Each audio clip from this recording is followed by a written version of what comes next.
Hey, what's up, my friend? Are you a small business owner that loves God, family, country, and capitalism? If so, you are in the right place. Welcome to the War Plan Briefing. My name is Joshua Latimer, and I'm hoping that I can help you go faster to get whatever it is that you want. And by doing this video today, which is called the 6 Real Reasons People Fail in Business, maybe you can avoid those things. You know, have you ever heard of inverted thinking? It's one thing to say, how do I be successful? But it's also useful to say, why are people not successful? That's inverted thinking. You can look at the question 2 different ways, and you can learn a lot from both different ways. I remember when I started my first kind of real company, it was a service company just south of Flint, Michigan, many moons ago at this point, 2007 or so. And I was cleaning stuff. And, you know, I had left a job at the time working for JP Chase to go clean windows for people. My mom said, Josh, that's what homeless people do. What are you doing? You're going to ruin your life. And I'm like, no, Mom, I got this. Well, the truth is I did not got this. I did not have this. And I struggled really bad until I learned systems. But an interesting thing happened at that time. There was another guy in my town that started an identical business to mine, and his failed and mine crushed it. You know, that little tiny cleaning business scaled up to almost $200,000 a month, and I didn't even work in the business like at all the last 2 years we had it. It was totally automated, still growing 30-40% a year. It was like a little ATM machine, you know. It was awesome. And yes, it was a seasonal business, but it was an amazing thing. And so when I look back and I think about the story of Dustin, this guy who started an exact company as me, but totally gave up on it after a year or two, and why he did that, it breaks my brain, because the real reasons people fail, it's not because of a change in the Facebook ad platform.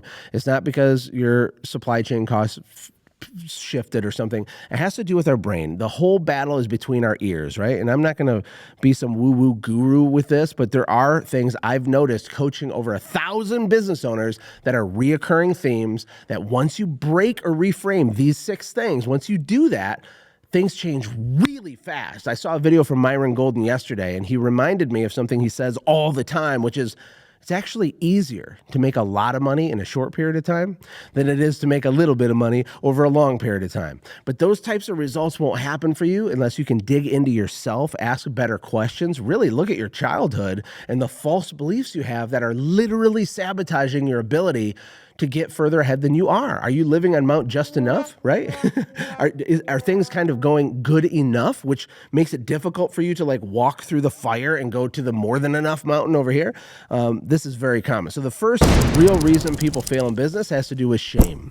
Shame. Believe it or not, shame. They feel bad for succeeding. Now, this does not apply to everyone, but for the people that it does apply to, you're probably like swerving your car and falling out of your chair. Be careful. This is reality. You may have been programmed as a young person by people that love you even to feel bad for being better than other people at certain things. You know, some people are just born high achievers. They're the best athletes, but the people around them can cripple their true natural abilities because they make them feel guilty for being better at math than other people or being a better athlete than everybody else. When you're passing out participation trophies and they're shaming the guy who's just dominating instead of saying, wow, that's freaking awesome that you're dominating. Maybe we should build a life for you around this. How can we change the world with this amazing skill you have? And there's really this fear of success because they're going to get judged by the people around them. Now, what's crazy is maybe you're 42 years old and this is still subconscious programming in your brain that's affecting your bank account in real time. But those people that program that maybe aren't even in your life anymore. Isn't that crazy? If you think about a newborn baby, every single belief they have was installed in them. Everything, because babies are born with a blank slate. They have like their base operating system so they can breathe and blink and digest food and do all the things that babies do to biologically stay alive. But when it comes to mindset and what they believe to be true about the world, all of it, 100% of it, all of it was programmed and installed in them. My encouragement to you is to ask yourself what programs have been installed and are they true? Is it really true that you should feel bad for succeeding, or was that Uncle Larry projecting on you, or was that your mom or dad projecting something that was programmed into them back onto you, right? Do people believe money is scarce? You know, money doesn't grow on trees, getting money's hard. These types of ideas make it really difficult to succeed at a high level, and they're just not true.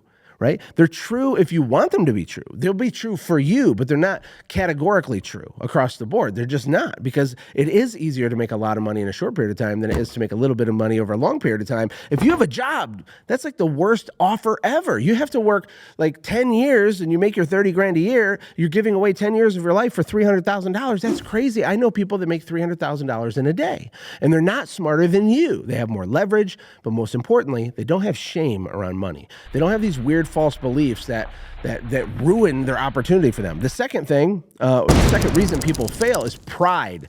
This one maybe should go at the top of the list, but a lot of really broke people are arrogant, prideful egomaniacs. And I've seen it over and over and over and over and over and over. People at the end of the day aren't willing to be bad at something for a little while so they can eventually be good at something.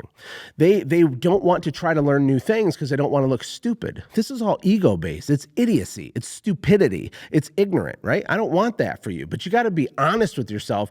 Are you prideful? If you think you can't learn from me because I'm 20 years younger than you, that is idiotic, right? Age is just a number, right? You got to ask yourself, who can you learn from? Who can you sit at the feet of? Not me, but anybody in any category, whether it's marriage or finance or health or fitness or anything. Who can you learn from? Who has gotten the result that you desire? Well, what a lot of people do is they pretend like, oh, I don't even want that result. I didn't even want it in the first place. Because it gets them like off the hook of potentially having their ego hurt or potentially being wrong. Or maybe you've done something a certain way for 25 years and you're this old dog that won't learn new tricks. You're allowed to do that. No one can make you not do that. It's just dumb, and it's hurting nobody but you and your family. So ask yourself, are you not going live on Facebook? Are you not doing more marketing because you might look stupid? Because someone might tell you no? Why do you think you're allowed to be successful without lots of people telling you no? Why do you think you get to skip the part where it's impossibly hard and you overcome the adversity by up-leveling your skill sets? Why do you get to skip that and still get the same result as the guy that went through that? You don't. You're not allowed to do that. So ask yourself, be honest.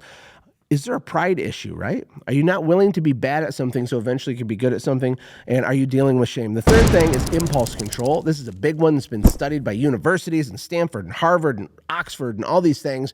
Impulse control is a huge determining factor of people's success. And a simpler way to put it is long-term thinking versus short-term thinking. It's a real struggle. The struggle's real. Well, is it? Is the struggle real? I don't think the struggle is real. But if you think it's real, oh, it's so hard to say no to the potato chips. It's so hard to not spend this extra 10 grand that I got in the bank on my vacation, right? Because I deserve it. Look, you can do that, but you need to understand that the 1,000 people I've worked with knees to knees and toes to toes and nose to nose for many years, where I've seen people break down and cry. I've seen marriages destroyed. I've seen marriages restored. I've seen everything. I've seen super poor people on welfare become multimillionaires liquid with a cleaning business, or these simple businesses. I've seen it all, but impulse control is a requirement to do really big things. So again, look at your programming, look at all this stuff and ask yourself, is this one of your struggles? Because you don't have to feel bad or guilty if you do have the struggle, but at least document the fact that so we know what we're fighting against. So we know what we're trying to bend and change, right? The fourth thing is entitlement. Have you noticed any entitled people lately? Huh? You ever see that? I see these viral TikTok videos and someone will like totally cut someone off in traffic. They're clearly the one that screwed everyone over. And then the person that screwed everyone over gets out and starts cussing out the people that didn't do anything wrong, right? Or people in grocery stores and people are at each other's throats. Or they just think the government, they deserve to have money. Or Christians have a big entitlement mentality a lot of times. They put a Jesus sticker on their bumper and they think that, by the way, don't do that, okay? Because you're just a normal human who's going to cut someone off and now you're repping Jesus and they're going to hate Jesus. Don't do that. But what I'm saying is you don't get brownie points for being a nice person. Your business isn't supposed to just work because you have a Christian bumper sticker. That's dumb, right?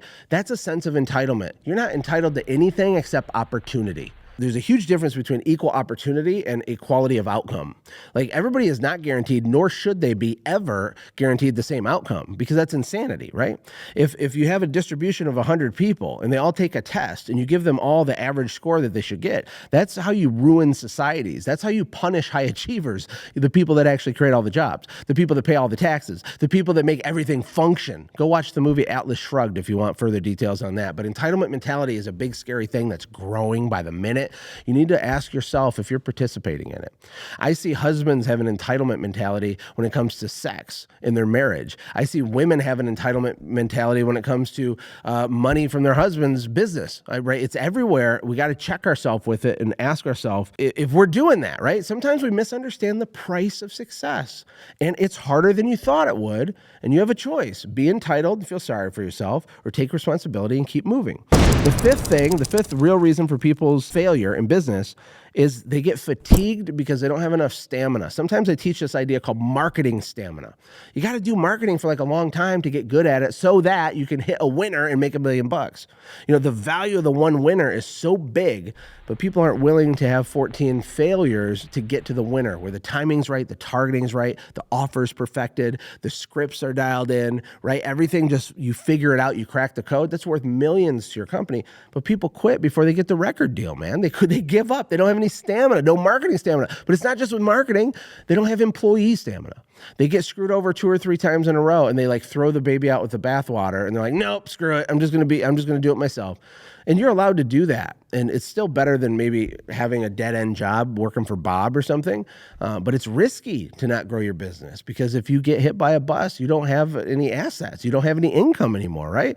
So we need to not get fatigued. The reason we get fatigued, couple reasons. Number one is that we try to go it alone. We don't have a community of people to encourage us and support us that are also going through it. Number two, the reason people get fatigued is they have a misunderstanding of how much effort it actually takes to produce a big result. You know, if you look at people who are top in the world at the thing that they do, the Michael Jordans, right, the Kobe Bryants, there's the Tiger Woods or whatever, the level of nuance and understanding and mastery they have of their thing is so much more than you could ever comprehend, because you just see them on TV go do the thing, but you weren't with them in the dark, in secret, at Tuesday at 5 a.m. for 15 years doing all the hard work that no one sees, right? The same is true in business. The people that make a lot of money, they understand their numbers, they understand the nuance. They are working more. They're working on the right things in the right order because they're investing in consultants and mentors. They're reading books. They actually read the book. They actually read the book, take notes, and actually implement the book. There's a concept, right? And if you have a misunderstanding of how hard it is to get a big result, you're going to get fatigued. Because you're like, I thought it would be easy. Oh, I'm so fatigued, right? I don't want that for you. And then last but not least, others' expectations is another big reason people fail. This is a huge one. It's actually the number one deathbed regret, is that you lived your life according to others' expectations on you rather than what you really wanted to do.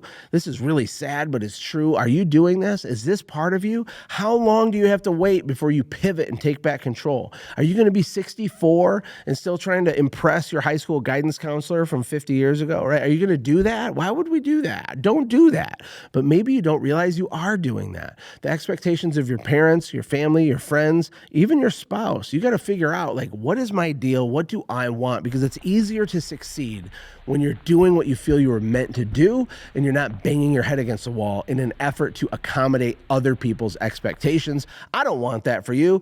And remember, all work works. This is another thing that Myron says a lot. I want you to think about it. All work works. When you do a marketing campaign and it doesn't work, it still did work. Because there's 2 types of work. There's the work that you do on it, and there's the work that it does on you. You are constantly evolving and transforming and growing, hopefully growing, not shrinking. We're never static. We're never staying the same. We're going down the hill or up the hill. But all work works. So even watching these videos, imperfectly implementing things, doing the work of asking yourself if you have shame and a fear of success, or if you're battling pride and ego because you don't want to ask for help because then you'll look stupid, you got to get over it, right?